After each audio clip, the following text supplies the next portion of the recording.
Joining us now, Republican Congressman from Florida. That's the 19th District, the Fort Myers area, which is, if you don't know the geography, the beautiful west coast of Florida. As you know, our show is being picked up in Jacksonville, Florida on Monday, and Charleston, South Carolina. Hopefully we'll get down to Congressman Rooney's neck of the woods very quickly, but we're closing in.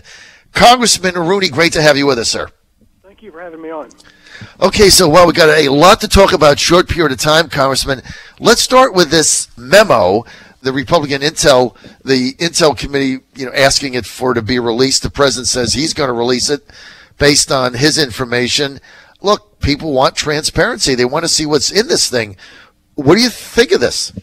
Well, when I first read the texts of Strzok and his girlfriend and the discussion about insurance and all that, I got pretty nervous, and that's when I said we need to clean that mess up, and we need to clean it up quick. And I think when the American people see that memo, they're going to understand exactly what I meant and why we need to act aggressively to make sure our bureaucracy stays impartial. Congressman, why are the Democrats going crazy over this? Well, because I think I know they've gotten caught with their hand in the cookie jar.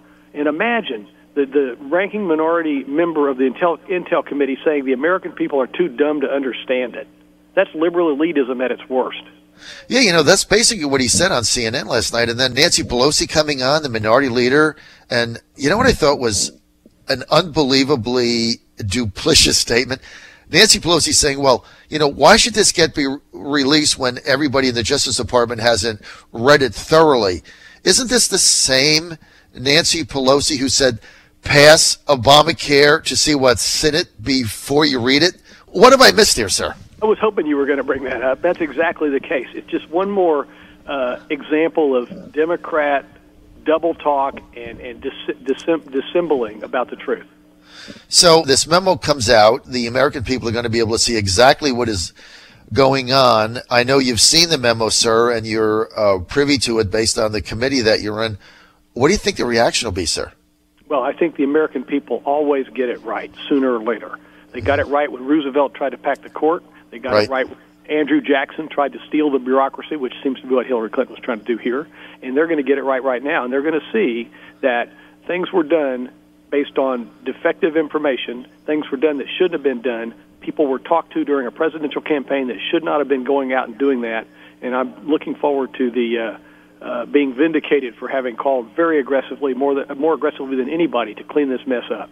Well, you were the one. I mean, you were the first one out there saying that it should be released. That's why we were very excited to have you on our show today, sir. And it looks like your early calls are going to be vindicated. If you looked at a timeline, Congressman Rooney, when would you see this as potentially being released? Oh, I think once the press dies down from the State of the Union. I'm sure the president wants to get maximum advantage from his historic talk he's going to give tonight, as you were just speaking about. And once that dies down, I think it'll be time to turn this thing out and get the process moving here. So, Congressman Rooney, let's talk about immigration reform. This president trying to get long-term legislative immigration reform that has eluded 9 presidents dating back to LBJ, who started the process.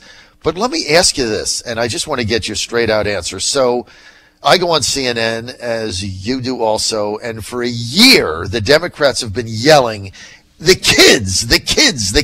It's about these DACA kids. These kids are here. They were brought by their parents. They don't know any other country. We got to protect the kids.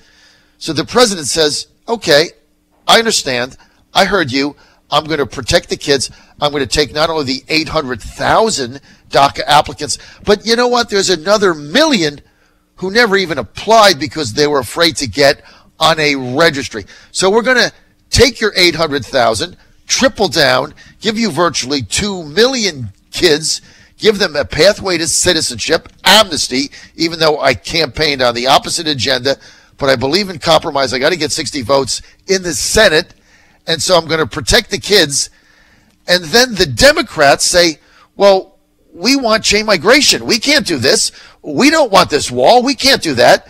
So it was never really about the kids with them, was it? It was just about, they were just a pawn to power. How do you explain their complete flip-flop on this? Simple. It is two quick data points. First of all, It never was about the kids. It's about buying votes. The only difference between these guys and President Obama playing so callously with these children's lives and Mayor Daley is Mayor Daley bought votes from dead people. These are buying votes from live people. The second thing is we need comprehensive immigration reform. We need to know who's in our country. If you don't know who's in your country, you're not much of a sovereign. So if we want to take care of these DACA kids, we need to get the things in Bob Goodlette's bill to eliminate this horrible chain migration, the ridiculous diversity lottery, and hopefully do something about sanctuary cities, which are undermining the rule of law in the United States. I tell you what, Congressman, I have got to get my radio show down to west coast of Florida and down to Fort Myers, because this has been a fascinating conversation. Your candor is stimulating. Thank you. Let's get to the president's speech tonight. Looking at the economic results that we've had, they're unprecedented in the first year in office. You know, I was at a reception last night, and they were talking about a 5% GDP growth in 2018. Second half could go to 5%. Jobs being created at an unprecedented level. How do the Democrats spin this? I don't know what they're going to do, because here for the past 7 years we've been hearing that we're a mature economy and 1.5% is all we can expect, kind of Jimmy Carter-style pessimism. And now we've come in and done the obvious things that Ronald Reagan did. President Trump's done it. $8 billion of regulation cost removed from the back of American industry, doing nothing but creating jobs. Now we have tax reform that's going to do nothing but bring capital in, create more investment, create more jobs, and that's part of what's stimulating this economy right now. Common Sense News Time is 17 past the hour. We're with Republican Congressman Francis Rooney. He's from Florida's 19th district, that is based in Fort Myers and along the beautiful west coast of Florida. Congressman, going forward, infrastructure, the president talking a little about that, could be $1.7, $1.8 trillion to repair our crumbling infrastructure. What do you see here? Do you see a gasoline tax? How do you see this thing getting funded going forward? Well, first of all, I'm from that industry, and I'm very familiar with the concept of public-private and public-public partnerships to accomplish large-scale infrastructure. I think there's a lot of opportunities here for cities and states to work together with the federal government like they do in the highway funding right now, and to bring in the private sector and do P2s and P3s to leverage public investment with private funds. So you would see a gas tax or tolling? How would that work? Well, normally the P3s on roads are toll deals. You can also do port fees or airport fees if it's an airport or a port. You know, many of the airports in Europe are privatized, and they get their money back through the airport fees that they charge airlines and ticket fees. Sir, let's very quickly go to foreign affairs, Afghanistan. The last 3 days, the carnage there has been horrific in Afghanistan, in the capital mainly. The president, going back on a campaign promise a few months ago, authorized another 5,000 troops in Afghanistan. Yet we have no AUMF working on that's new. We have no declaration of war. We have no debate in Congress. Paul Ryan promised it, hasn't had it. A lot of people asking, sir, what is our mission there? What's the end game? And why don't we just have a debate on it? What is your view on that? Well, I've written a great deal about the Middle East. I've been in and out of the Middle East for 35 years. It's a very complicated area, and I don't think it's profitable to revisit how we got into this mess. Yes. We've done some things that were doomed to fail in an area with such sectarian and cultural enmities among the different people there. But now where we are is we've just got to bang on ISIS. It'd be nice to get a new AUM. I hope they can do that, but AUMF. But we need to eradicate these guys, and I'm all for using the Kurds to do it. I know that's the big discussion right now is Turkey versus the Kurds, but they've been the only successful partner we've had over there. So how would you see that working, really, in a long-term scenario? If it were me, I would leverage the Kurds to continue what they're doing in Syria. I would try to do a surgical strike with ISIS in Afghanistan. Mm-hmm. And I would go ahead and support an independent Kurdistan in Iraq, not necessarily Syria, but in Iraq. Oh, that's a pretty bold and radical view. Have you talked about that to anybody in the administration? Because I think that makes sense. I've talked to the people at the National Security Council. Everybody wants to tiptoe around Turkey, but the actual fact is, if you solve the Syria Kurd problem, which is really the biggest threat to Turkey, I think it would be in their interest to develop and leverage the existing trade links with Iraqi Kurdistan.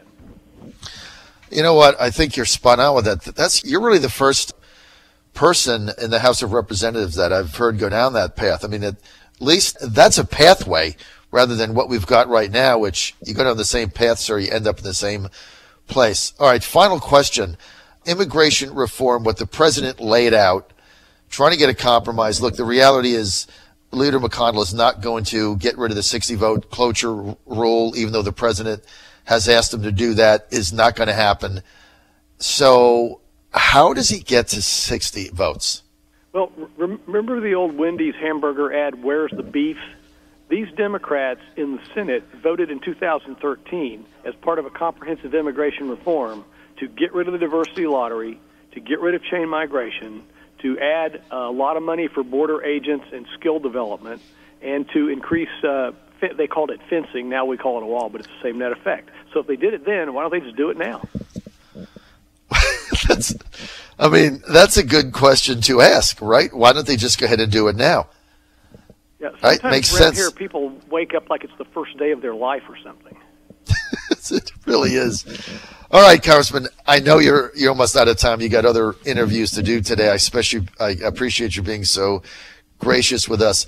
Final question, and I'll caveat this by telling you that I was against NAFTA, I was against TPP, I'm against all these trade deals, and I'm a protectionist. I'm not a free trader.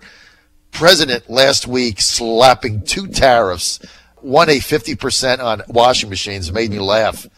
So we get Maytag workers back, and the second one on Chi-Com subsidized funded solar panels.